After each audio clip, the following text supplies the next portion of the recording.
morning. Good morning. JW Flores, Undivine Knight. Kirk me. Indie Scripter. Good morning, guys. Good morning, everybody. Good morning.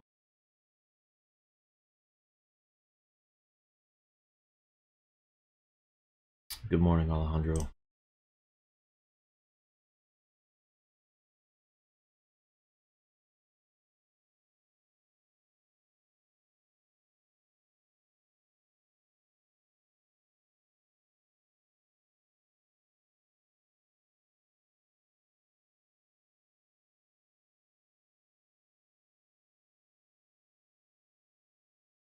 Good morning, good morning, good morning, everybody.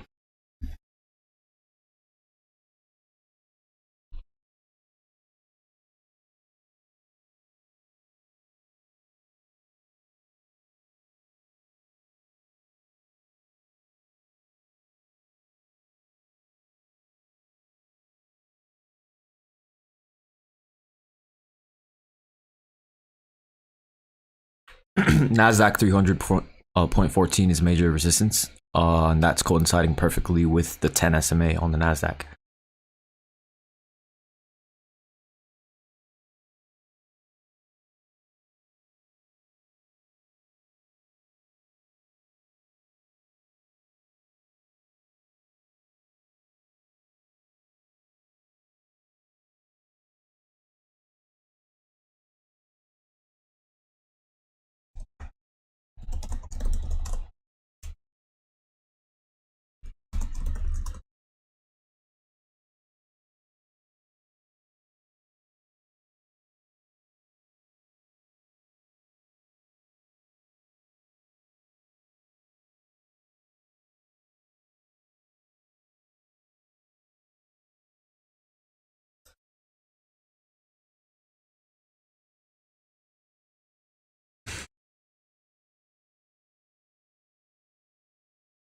So today, unfortunately, is most likely going to be a choppy day because the IV is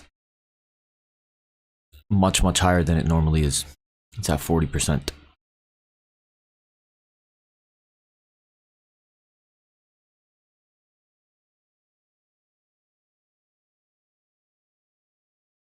NASDAQ closed above the 10 SMA, holding above 300.14. The IWM has resistance at 188.50. And the SPY has resistance at 404.30.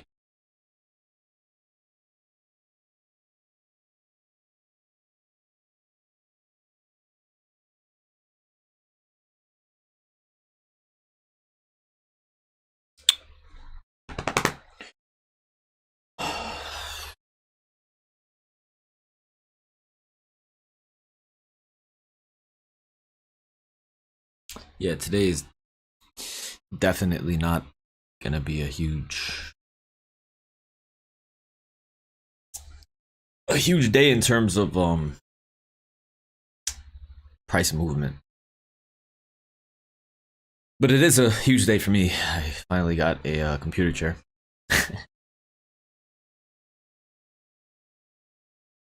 So this chair, it's not gonna be the same chair that's here while I leave. You guys are gonna get acclimated to another chair.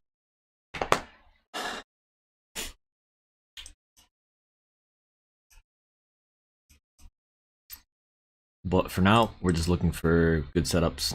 Congrats, thank you.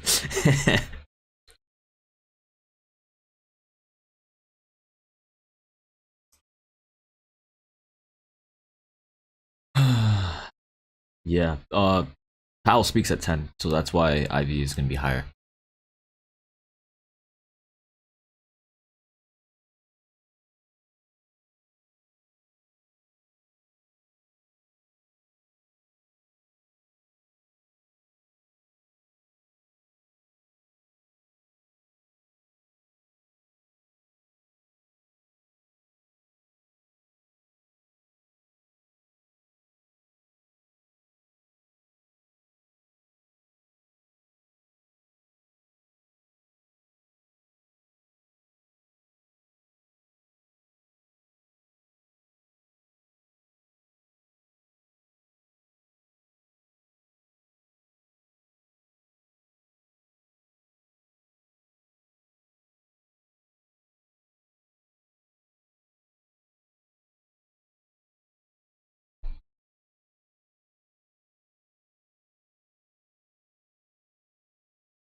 300.6 is major resistance on the NASDAQ. And it coincides perfectly with the 200 SMA on the NASDAQ.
NASDAQ's continuing to show a lot of strength.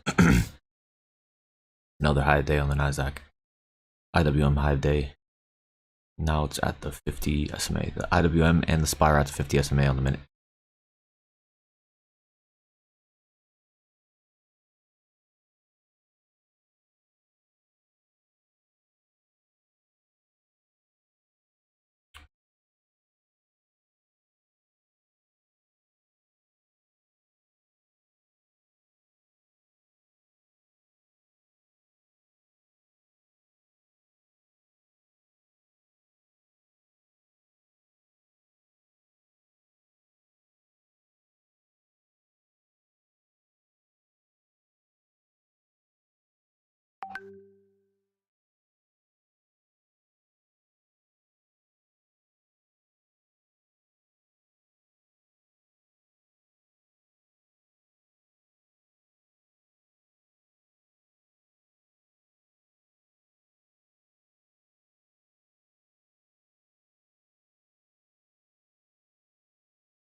I'm in light SPY puts, but the contracts aren't moving that well.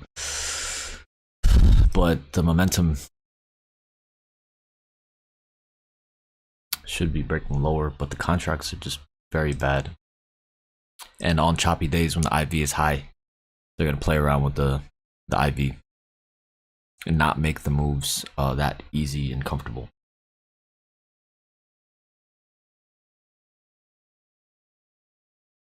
Meaning that it's not going to be as fluid.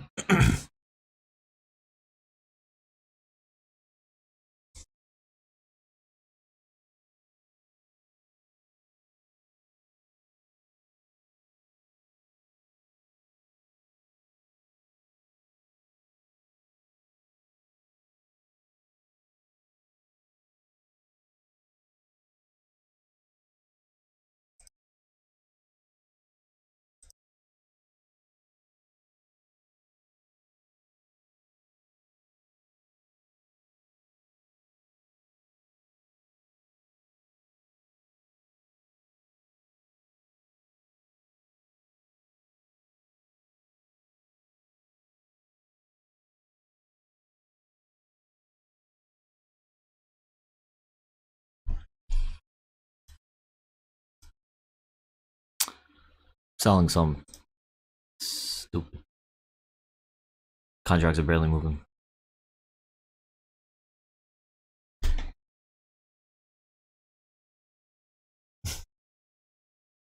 Normally, if IV wouldn't have been this high, it would have broken low of day already, and the contracts would be up like 20%.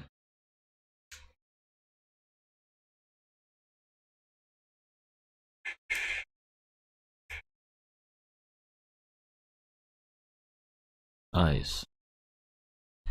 A move like this would have already been very profitable, but oh well. Yeah, just main thing now is just don't let the contracts go red and just let them ride. Let your runners ride.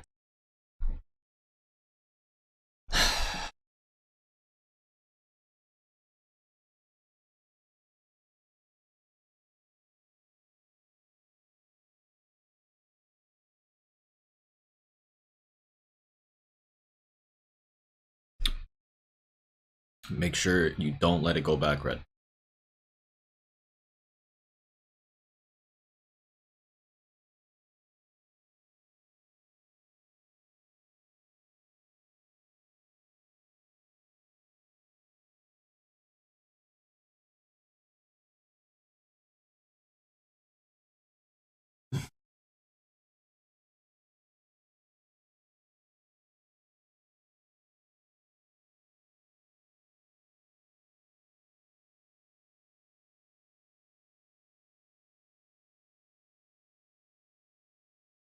Hmm.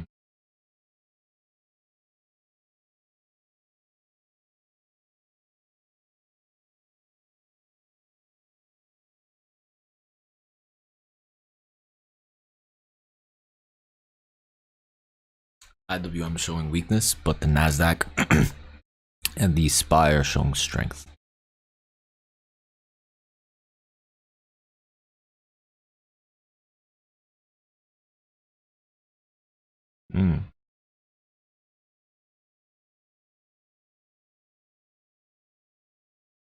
It's risky to add into shorts here. That's the issue.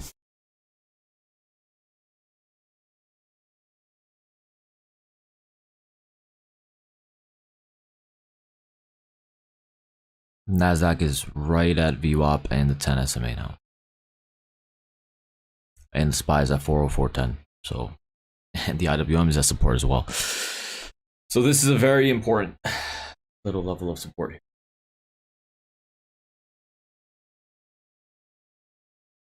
Momentum is still bearish.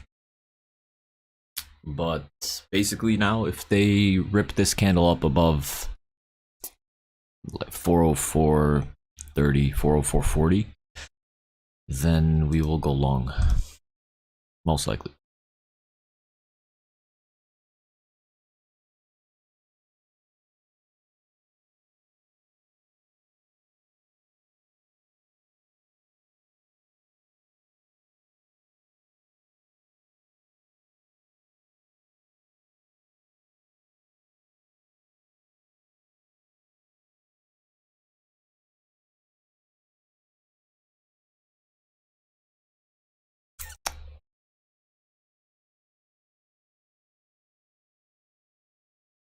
closed above 404.30, but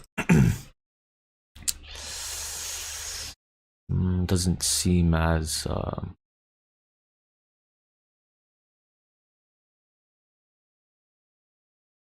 strong.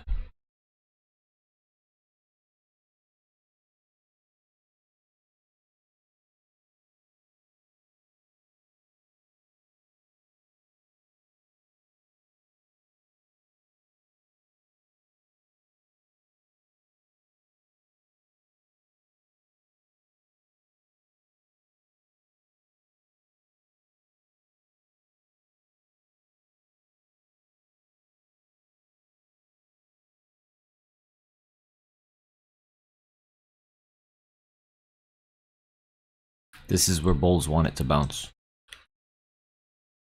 So it's going to be very interesting. Lots of people went short, but this is where bulls want it to bounce. 404.20 is the area that needs to hold.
NASDAQ's retesting high of day.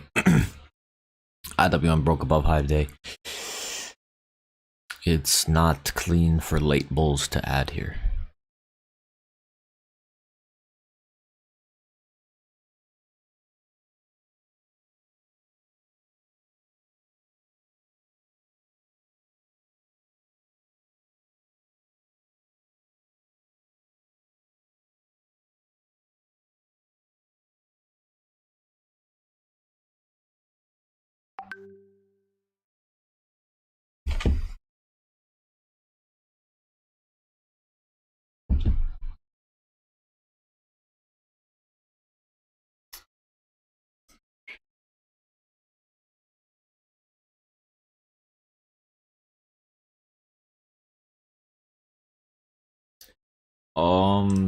The indicator on the chart is just the Bollinger Band. So the EMA is the 20 exponential moving average.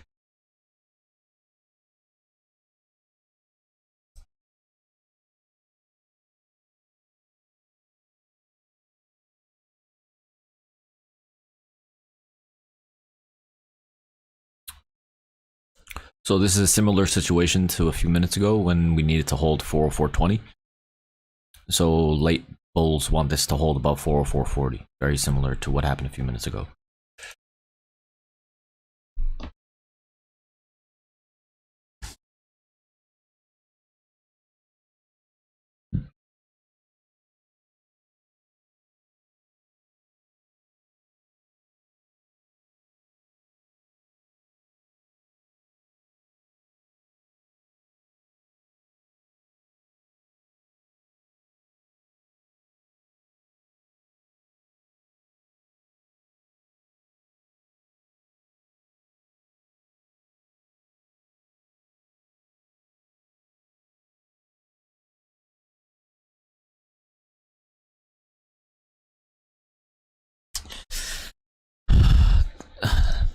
Mm.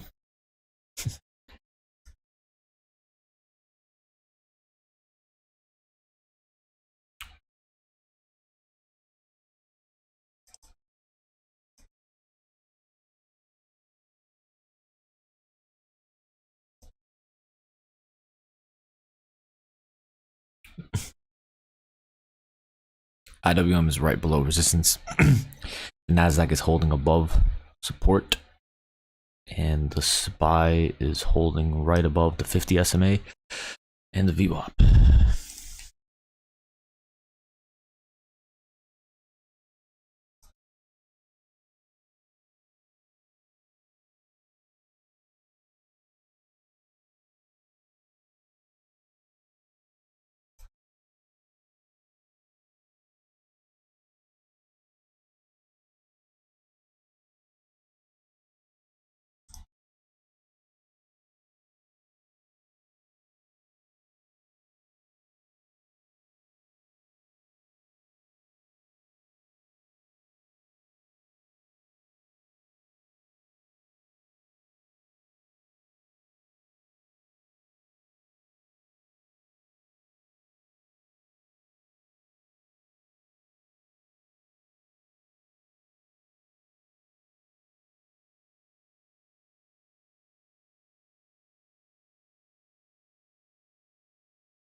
You could look at the news schedule on forexfactory.com. And I only have one Instagram account. So if anyone is trying to get you to deposit money into some Bitcoin brokerage or something like that, then it's a fake account. My main account only has, I think, a few, like 6,000 something followers or something like that. 6,500, 6,600 something.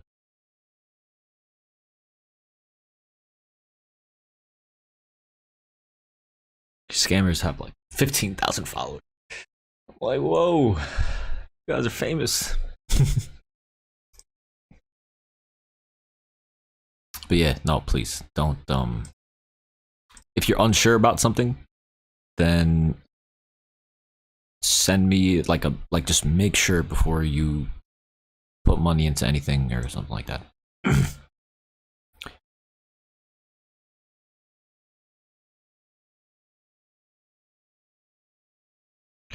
IWM holding 188.90. The SPY and the NASDAQ are also holding support. The NASDAQ is trading right below the 200 SMA and the 10 SMA. Okay.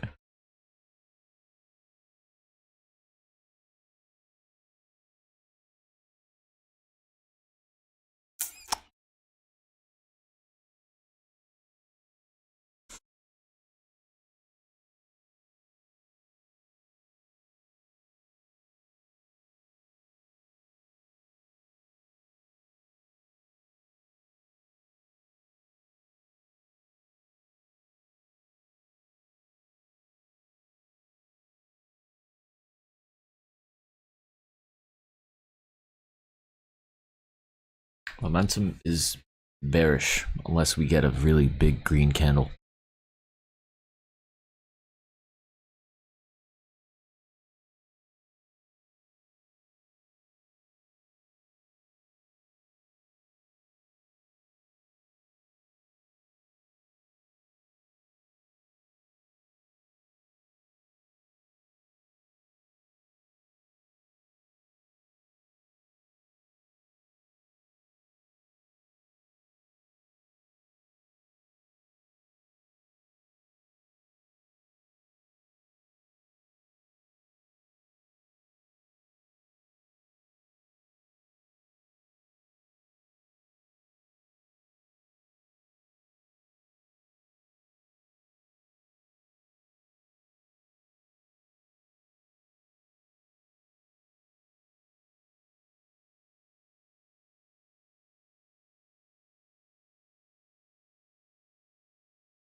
Normally, this would be a really good short opportunity, but because the IV is high, they're gonna bounce it around and chop. But normally, like, the momentum should be very bearish, and this should remain as long as this remains below 404.40.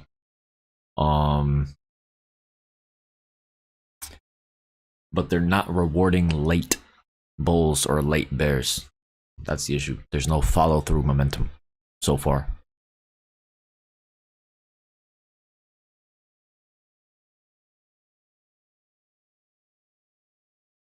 We've been trading within a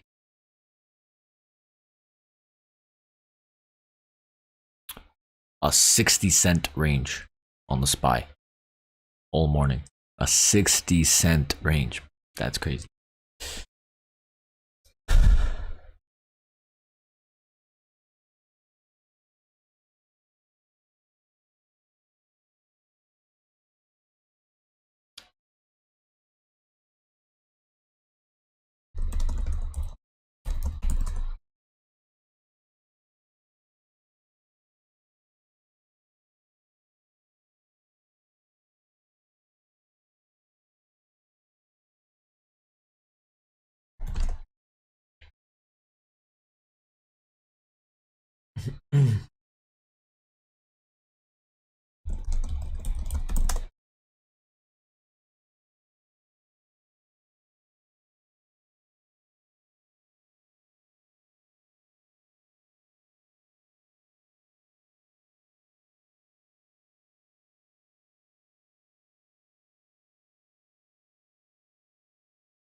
I'm not sure if I would love to.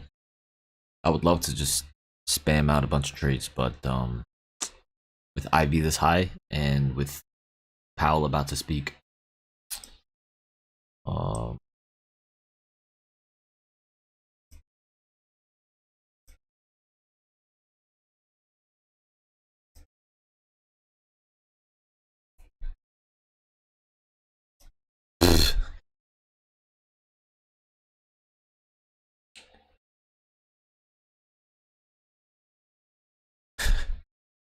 I was holding put runners, right? This entire big candle is only up 25%. So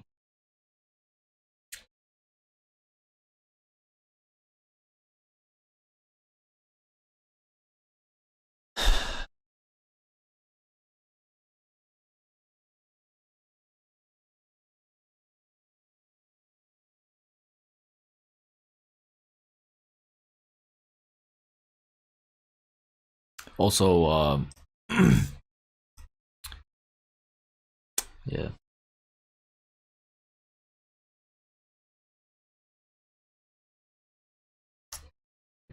So we will make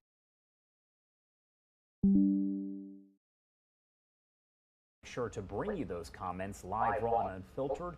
Central bankers are in the midst of the most aggressive campaign since the 1980s to crush persistently high inflation.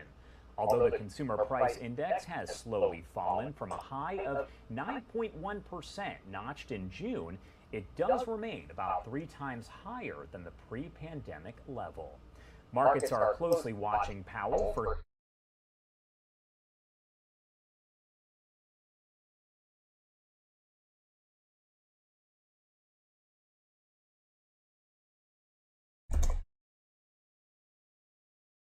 clues over what comes next in the Fed's inflation fight, including how much higher officials plan to raise rates and what they need to see before stopping those increases. Officials voted in February last month to raise the benchmark interest rate a quarter percentage point to a range of 4.5% to 4.75%.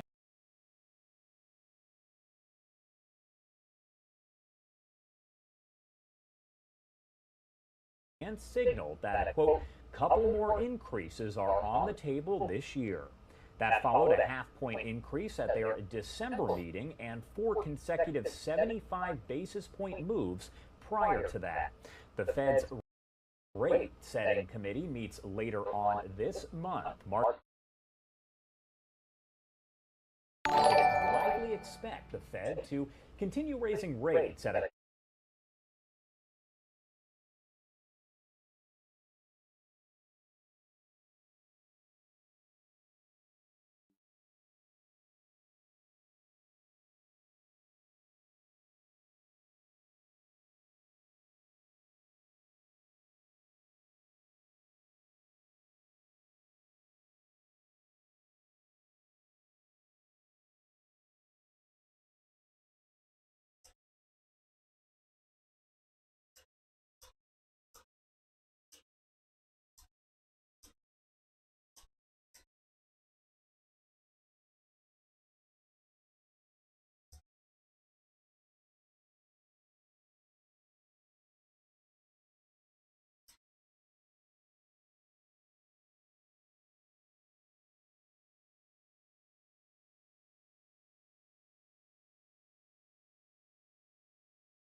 one who gets their income from a paycheck each month. It's not an investment portfolio. It's those same Americans who stand to lose the most if the Fed's actions to curb inflation go too far. No matter what goes wrong in our economy, a global pandemic, a war in Eastern Europe, weather disasters, profits somehow always manage to go up. Workers are left paying the price. As you've noted, Chair Powell, the Fed's tools are only one element in our fight against inflation. It's a complex problem. Interest rates are a single, we know, blunt tool. Raising interest rates can't rebuild our supply chain. I'm in light SPY calls 40170 stop. Light SPY calls, low day stop, basically. Raising interest rates won't end Russia's brutal invasion of Ukraine. Raising interest rates won't prevent avian flu from devastating 1/3 of our egg supply or weather disasters from destroying key crops. And raising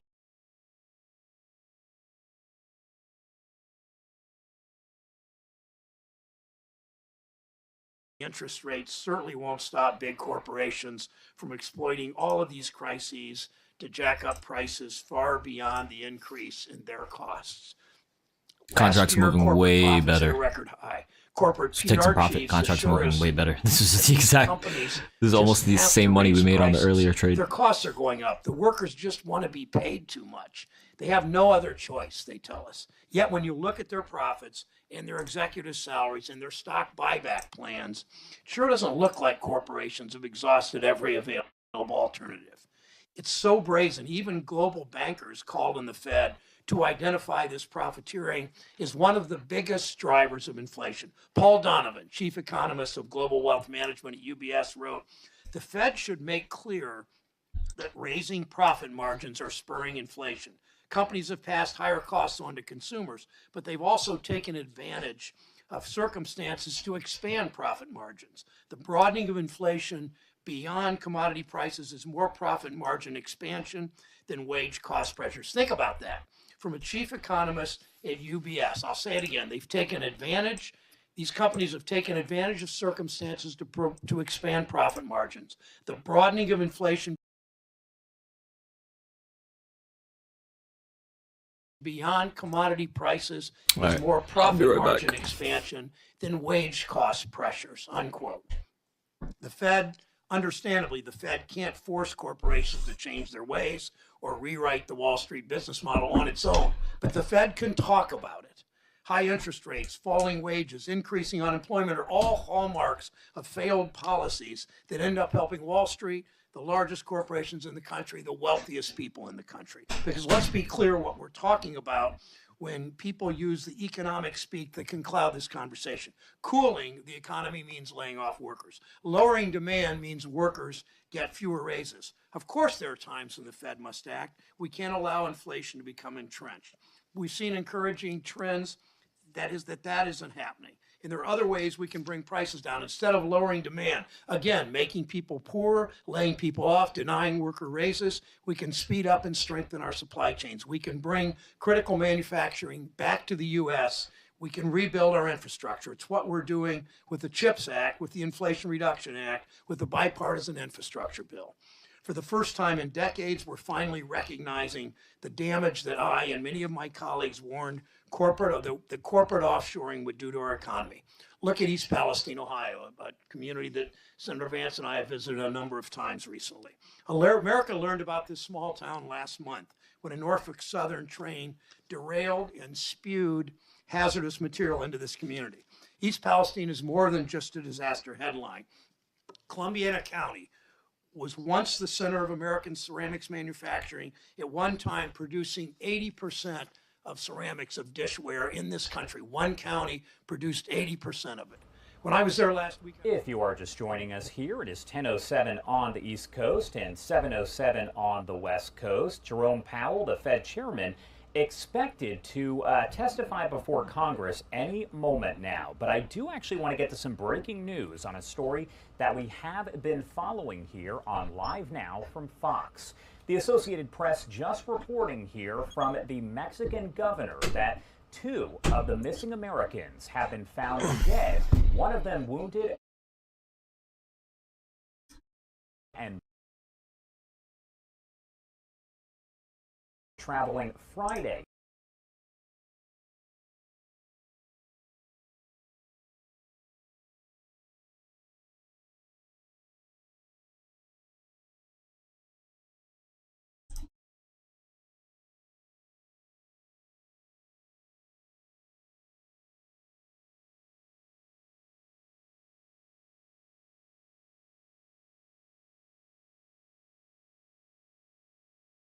Even in places that have seen a lot in recent good job that provides for your family. We must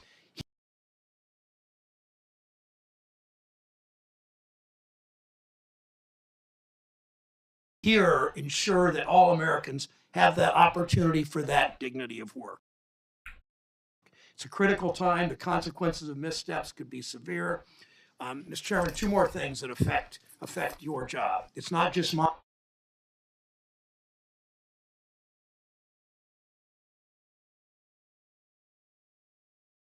monetary policy that threatens American pocketbooks. Some of my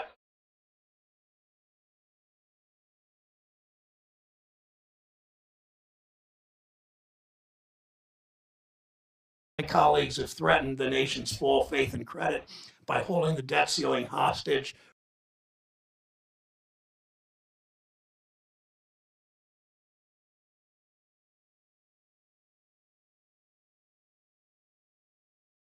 CFPB, it will threaten the independent funding of many other federal agencies, including the Federal Reserve. I look forward to today's hearing, how the Fed will balance its dual mandate and continue to promote an economy where everyone who wants a good job can find one.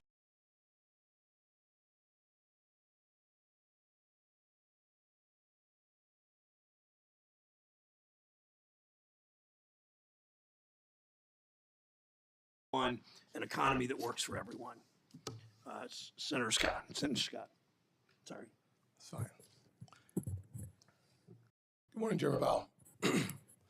Sitting here, looking at my prepared remarks, thinking about, there's an opening coming where Vice Chairman Brainer's moving on. I think it's really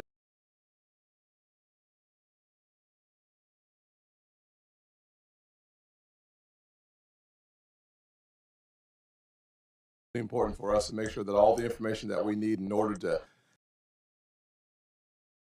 making a good decision on the next now that we have in a timely fashion. So I would really implore the chair to make sure that happens, that every question, every questionnaire that is asked from the person, we get. Every member of this committee has their questions answered in a timely fashion, and that the staff has their answers in a timely fashion.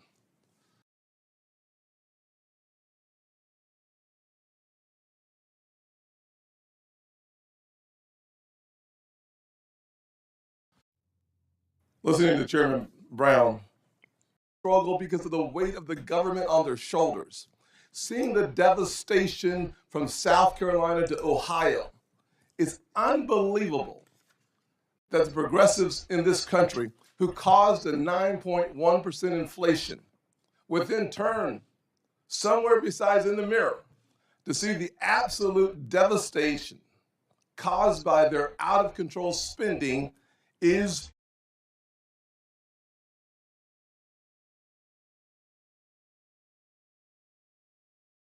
remarkable. Remarkable. To stop the out-of-control inflation caused by the out-of-control spending, the Fed steps in to cool the economy. Well, the definition of cooling the economy is necessary because we've seen the most radical approach to a problem that was in our rearview mirror being used as a Trojan horse to bring in a level of socialism and spending that our nation has not seen in my lifetime. The facts are very simple. When you get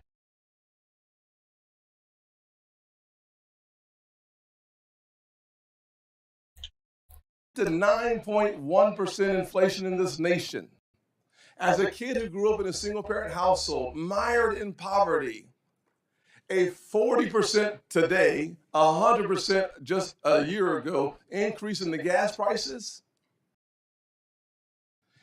devastates single mothers around this country. For seniors on fixed income whose savings are being depleted with an average cost just last month of a $433 increase because of inflation. For my friends on the other side of the aisle to look any place besides a mirror, I find stunning. The truth is that when your food prices go up, but over 20%, when your electricity is up over 20%, you have to ask yourself, where in the world are they? They cannot be in this universe. It must be an alternate universe where, in fact, it's okay for us to see prices go through the roof and our economy not stumble, but fall into a ditch. Why are we in the ditch? Because progressives used the pandemic as a way to usher in a form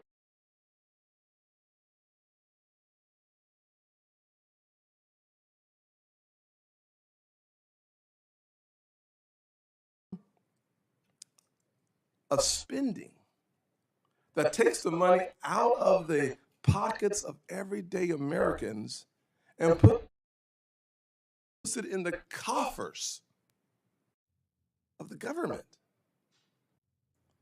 There is a better way. The better way is to trust the American people. And when you do so, we don't have to have the Fed come in and raise interest rates so high to quell the challenges in our economy so that today versus 18 months ago, the price of the same house for your mortgage payment is twice as high. Why? Because of the runaway spending of our friends on the other side of the aisle. I'm sure I do not have time for my opening comments. What I will say with that,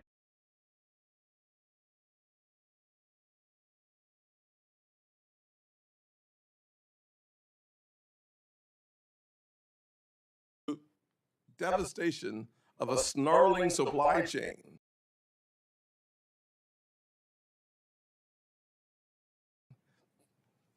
that we haven't seen in my lifetime. run by my friends in the progressives.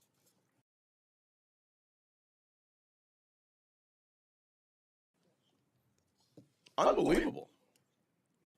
But to get to you, Chairman Powell, one of the comments that you've made that I think is really important in one of the speeches you gave in January, and I polls, however worthy, without a clear statutory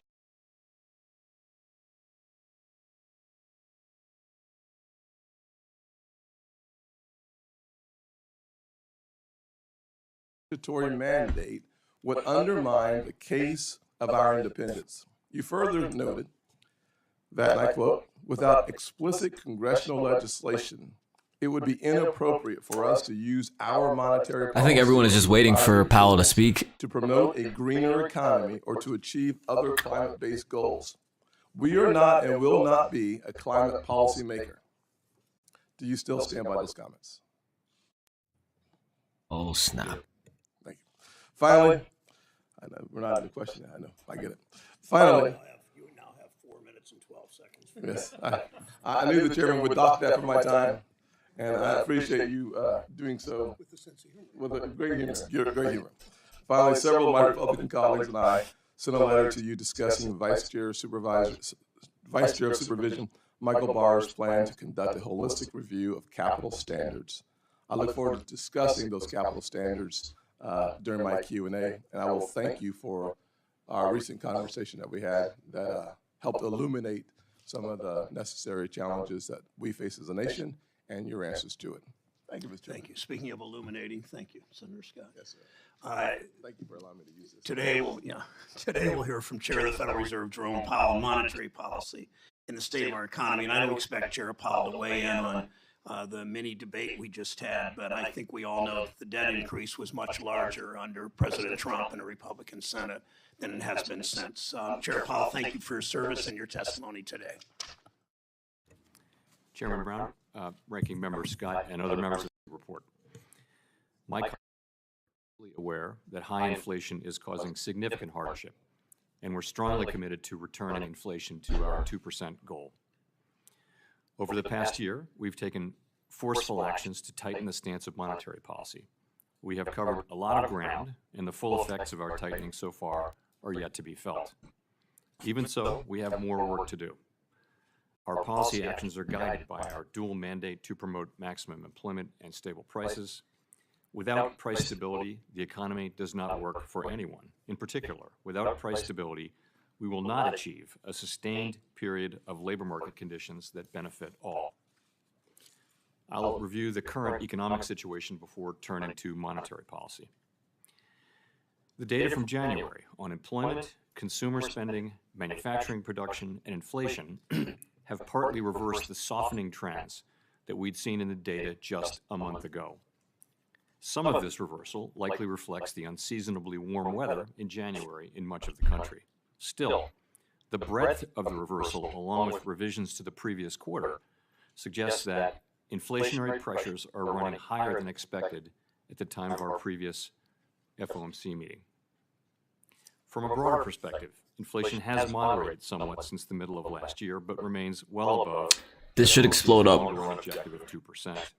The 12-month change in total PCE inflation has slowed from its peak of 7% in June to 5.4% in January, as energy prices have declined and supply chain bottlenecks have eased. Over the past 12 months, core PCE inflation, which excludes the volatile food and energy prices, was 4.7%. As supply chain bottlenecks have eased and tighter policy has restrained demand, inflation in the core goods sector has fallen. And while housing services inflation remains too high, the flattening out in rents evident in recently signed leases points to a deceleration in this component of inflation over the year ahead.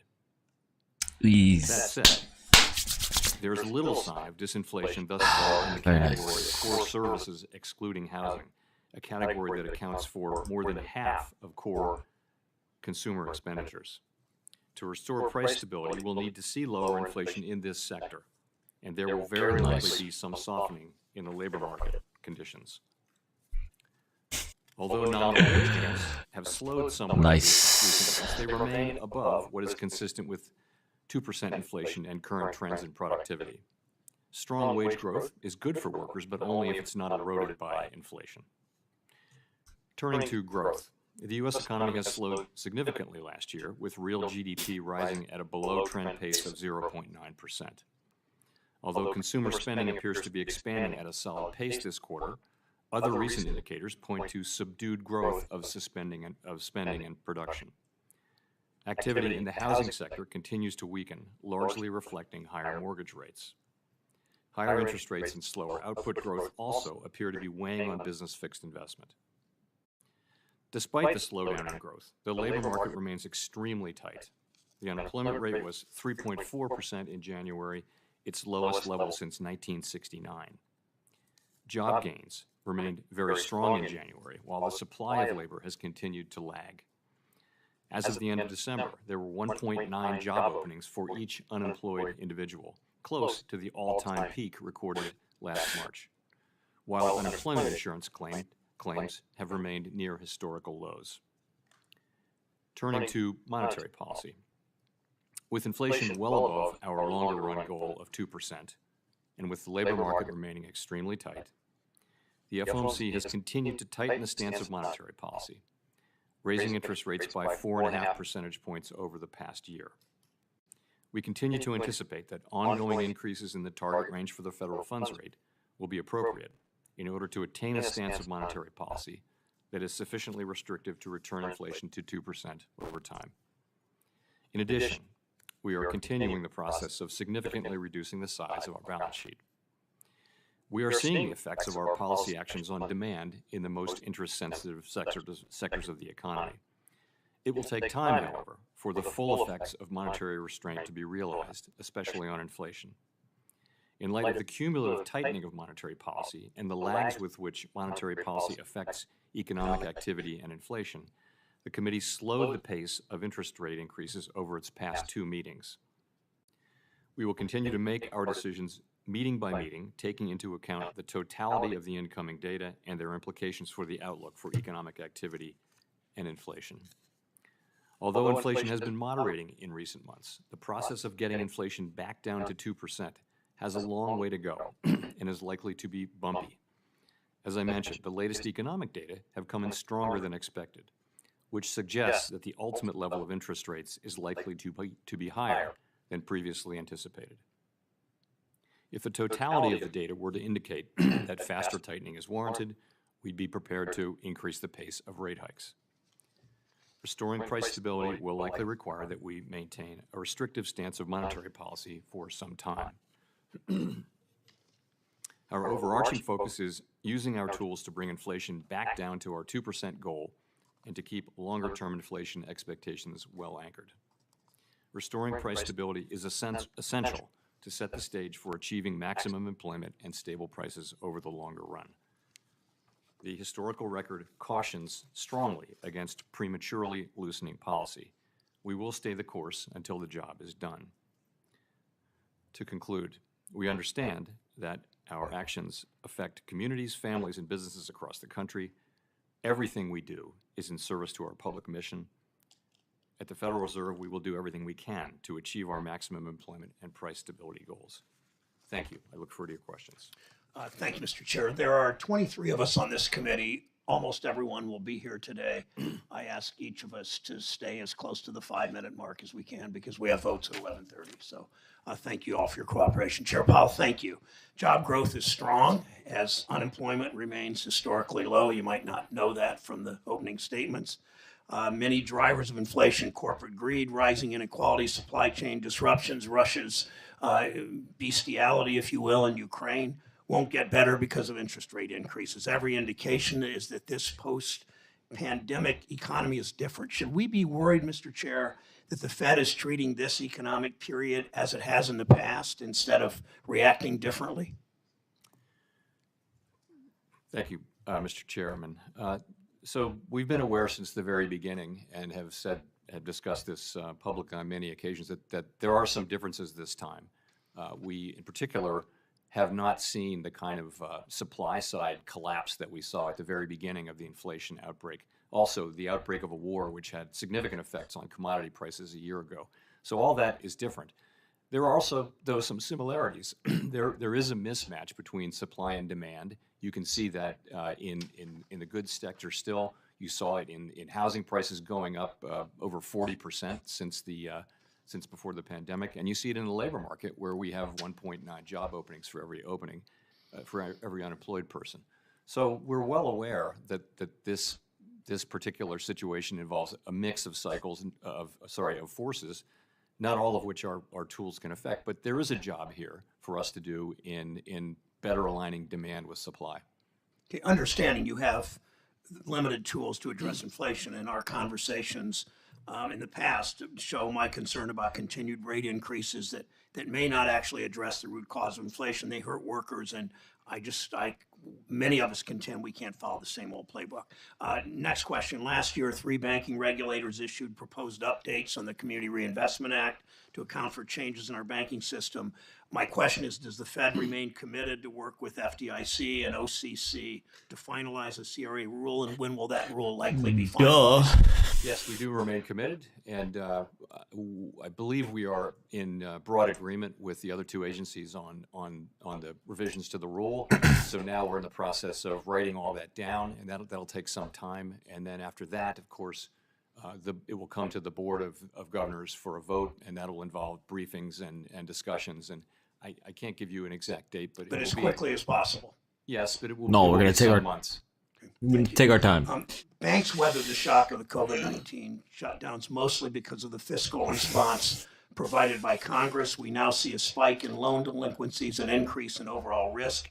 Banks are again plowing billions, as many other corporate leaders, always defended by people on that side of the aisle, into stock buybacks, which makes me concerned that if there's a downturn in the economy, banks could end up with too little capital. That's why I'm worried about any potential rollbacks of safeguards or regulations. Can you assure me that the Fed will keep capital requirements strong and exercise more long-term forward thinking than corporate CEOs that seem to be focused on the short term?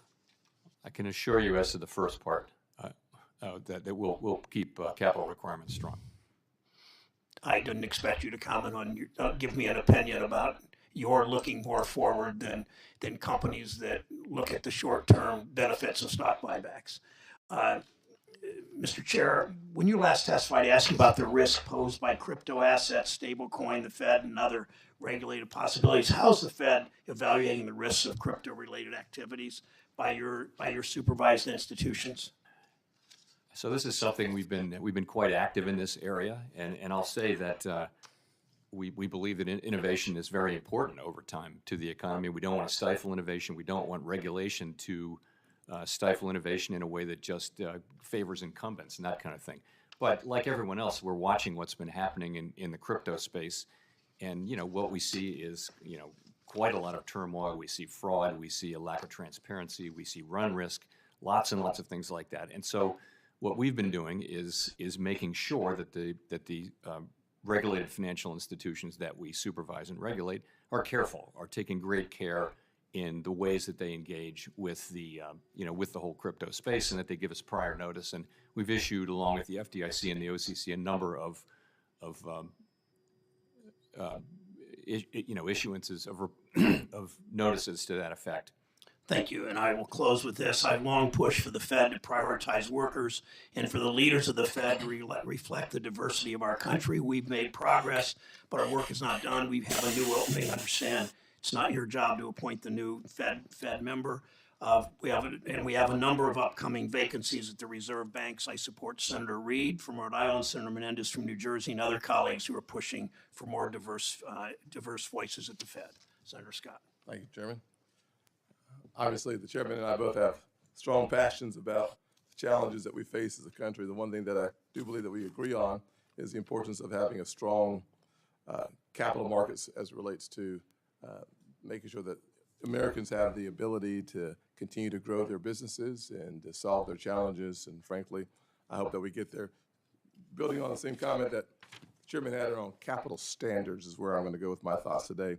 When I think back on these last few years, it's hard not to recognize the extraordinary efforts our financial institutions of all sizes, frankly, undertook to administer a program like the PPP, all while weathering a shutdown of our global economy. I welcome your thoughts, but from my viewpoint, our banking system was resilient. Our financial institutions stepped up and delivered aid to support families and businesses every single day. That's why Vice Chair Barr's broad comments around holistic review of our capital trouble me so much. We should be laser focused on our economy and addressing the needs of everyday Americans trying to forge a new future and helping them open the door to opportunity. As you and I both know, capital and its quality must be continually scrutinized, but increased capital does not necessarily provide an increased benefit, and requiring banks to hold capital that is not risk-based and appropriately tailored to a bank's size, scope, and activities can cause more harm than good. At a time of record inflation, where everyday needs are more expensive, we should not be pursuing actions that are harmful. Rather, we should be supporting the engine of our economy, small businesses. While I remain greatly concerned by the Vice Chair's comments, I am hopeful that you will ensure this review is appropriate, keeping the impacts on our banking system front and center. We must promote and further the growth of our economy and thereby our people. Anything less should be unacceptable. To that end, will you commit that any ongoing capital review by the Federal Reserve will follow the law and that any follow-on regulatory proposals will be risk-based and tailored to an institution's activity, size, and complexity, and not a one-size-fits-all? Yes, I can easily commit to that. You know, we're very strongly committed to tailoring, and that'll be, I can say that anything we do will reflect tailoring, which is a long-held principle for us and also now a requirement in the law. Yes, sir. Thank you very much. 2 weeks ago, I sent a letter with Chairman McHenry to Chair Gensler regarding the SEC's climate disclosure rule, urging him to rescind his proposal and reminding him that the SEC is a market regulator, not a climate forecaster. Much like Congress designed the SEC to protect investors, to maintain fair, orderly, and efficient markets, and to facilitate capital formation, and not to advance progressive climate change policies, Congress designed the Federal Reserve to promote price stability and maximum employment, not to play politics. To that end, I find worrying the Fed's announcement of recent actions to consider climate-related scenarios, coupled with remarks by the Vice Chair of Supervision, as attempts to incorporate broader ESG policies into the financial services system. Banks have and continue to account for weather-related risks in their risk management, but efforts that attempt to predict climate change far into the future fall outside the scope of their authority. Importantly, the level of speculation required in these models should highlight their arbitrary and capricious nature. At a time when our economy is suffering from historically high inflation, I expect our central bank to focus its time and resources on bringing inflation down, not on policy outside of its mandate. I noted in my opening statement a recent speech that you've given about the state of the Fed and how you should resist the temptation to broaden its scope and to address social issues. Do you agree that the Federal Reserve does not have the authority or statutory direction to use its monetary policy or supervisory tools to wade into the ESG or other climate policies? I do. As you know, there's a tightly focused role that we do have that I believe that we have, but I would agree with your statement. Yeah. Mr. Chairman, I have 20 seconds left. I'm going to defer because of my earlier question to my opening statement. Thank you, Senator Scott. Senator Menendez is close, but not here yet. So, Senator Rounds. Oh, okay. But nice try. Yes, sir. Just want to make sure whatever you say. Thank you, Mr. Chairman. Mr. Chairman, first of all, welcome. It's always good to have you in front of our committee. And as you know, both core and headline inflation have remained persistently elevated. And over the past 12 months, real average hourly earnings fell by 1.8%, about 4% since President Biden took office. To make ends meet as prices increase, more Americans are leaning on credit cards. At the end of 2022, credit card debt hit a record of $930.6 billion, an 18.5% spike from a year earlier, and an average credit card balance rose to $5,805. Over the past year, the Fed has acted aggressively to tame inflation, and yet we are still seeing price increases. And as we've discussed this several times, but I recognize that it's been an ongoing discussion, but I believe that this further proves that we have long been feeling the effects of a policy-induced inflation resulting from decisions by the Biden administration, primarily cutting off the resources necessary to improve and increase domestic energy production. I continue to be concerned that if you attempt to use the tools that are available at this time for the Fed, then I believe that we're going to have a challenge of not being able to address specifically the challenges brought out when you have a policy is promoting Market should be falling very hard to energy, as opposed to what you're trying to do, which is to bring down the total overall cost. And I just wanted to ask, I guess, and you're going to think this is something that we've heard before, but do you believe that you currently have the monetary policy tools to actually reduce inflation? And I just put it in this perspective. In January of 2021, the CPI was 1.4% when the Biden administration began. Contracts are moving very fast as well. And this is before the Russian invasion of Ukraine. Let's see if it breaks below VWAP. 7.5%. So far, VWAP is acting as support. Today, March of 2022, CPI is 8.5%. Wouldn't it be fair to assess that a lot of the policy or the inflation that we've seen here may very well be due to policy decisions by this administration? Senator, not for us to point fingers. Our job is to use our tools. You asked whether we have the Broke below tools to VWAP, get broke this below the job 50 done, SMA, and we do sitting at the over 10 time. SMA. There are some things that we can't affect. Should Over continue time, falling we lower can as long as it actually remains below reduce inflation, 402.40. and we will. In other words, you've got a limited number of tools available to you.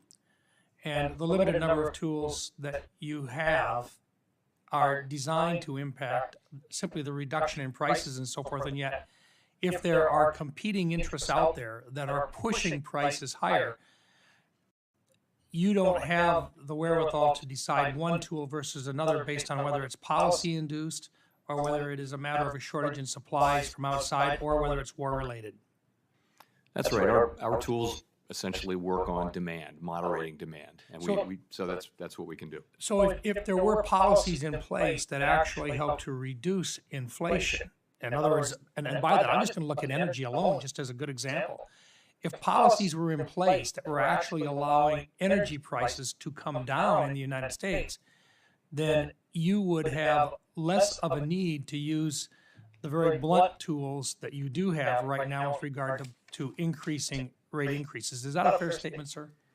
In a sense, it is, but I would just say on energy, I'm not trying to get you to a policy discussion with what the president's doing on his energy policy. I just want to make it clear that you have to respond to what's in front of you, and it doesn't matter where the inflation is coming from or what's driving it up.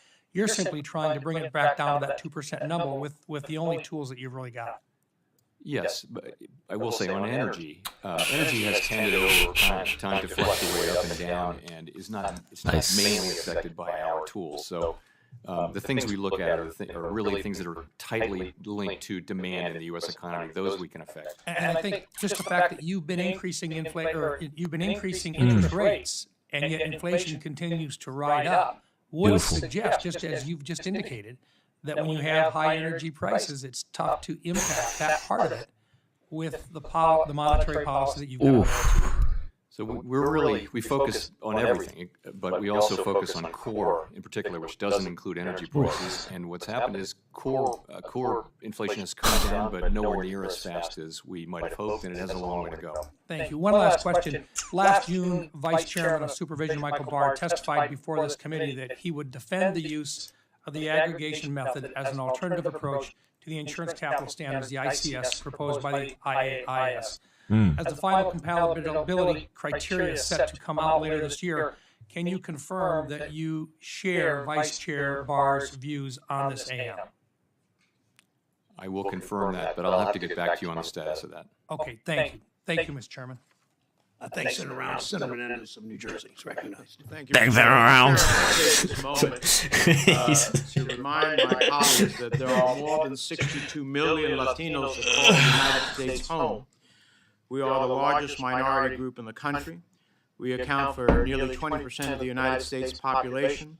We contribute almost $3 trillion in GDP. Yet Latinos have no Hope you guys made money today. representation in the Federal Reserve's leadership. In the 109-year history of the Federal Reserve. All right.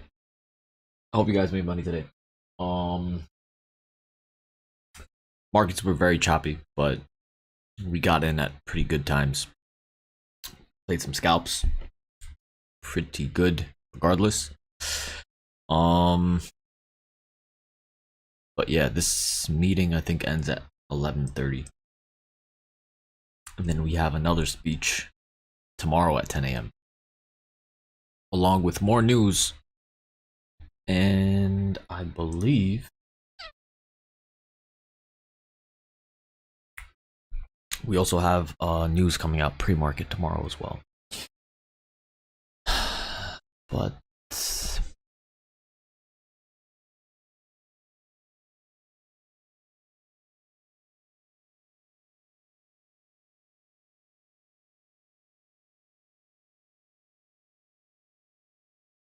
contracts moved beautifully, thankfully.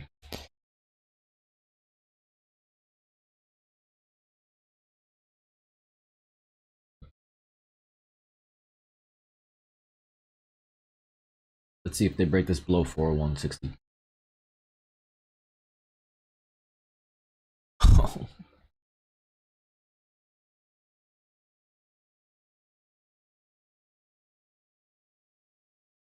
Holy crap.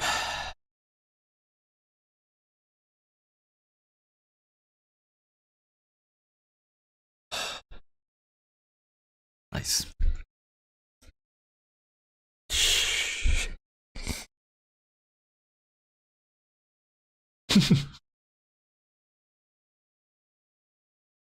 Caught that top.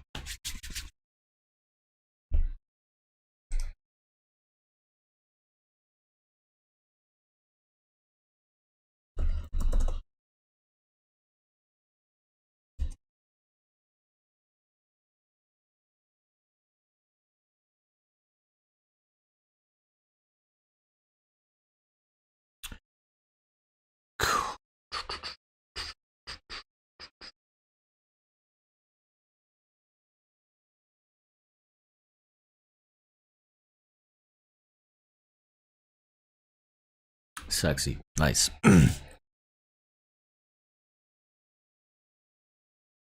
Almost 60%.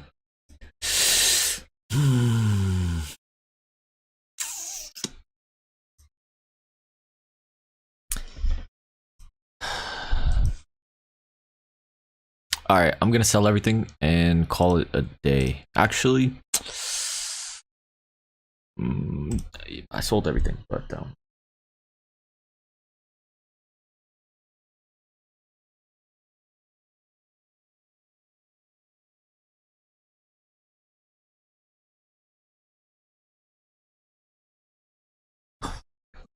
what the puts are starting to pay like wild right now. I think it makes sense to. I want to take light calls, but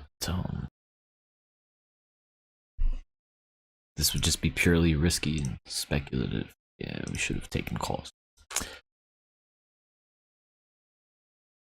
Every time I sell, I just have to do the opposite, and then it moves to the other direction.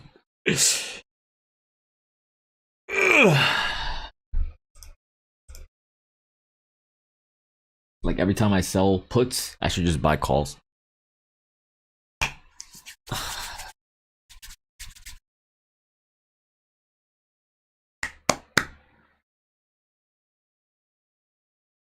Fudge. Oh my god, that would have been oh my god. Wow. Thank god anyway. But yeah, regardless, pretty good day so far today. I hope you guys did well.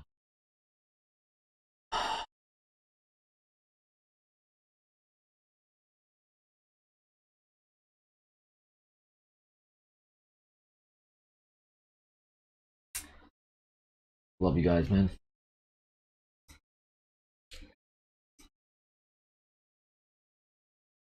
One second.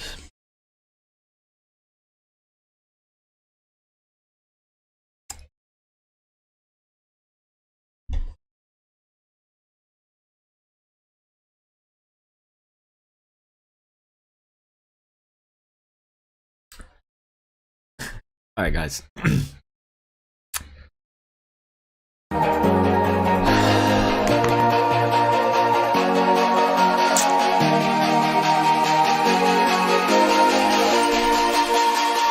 Messed up. You missed out on a very, very easy call play, but it is what it is. You still did very, very well, given the fact that there was still news and congressional hearing and everything going on. So you did well. Took high quality trade setups. Yeah, and we did really well with high IV, with market conditions not in our favor at all, basically. So yeah, we did well. Could have been really, really bad, but yeah, it worked out. So I love you guys. Oh my god. All right. I'm not gonna look at the missed long opportunity, but yeah, love you guys. Have a good one. I will see you guys. So just make sure that you understand that we have news coming out tomorrow morning at 8:15 a.m. and then Fed Powell testifies again at 10 a.m. along with job opening news at 10 a.m. as well. So if you guys are interested, make sure you guys subscribe to my YouTube channel, follow me on Twitch, follow me on TikTok if you haven't already. And yeah, love you guys. I hope you guys do well. 8:15 a.m. Eastern Standard Time.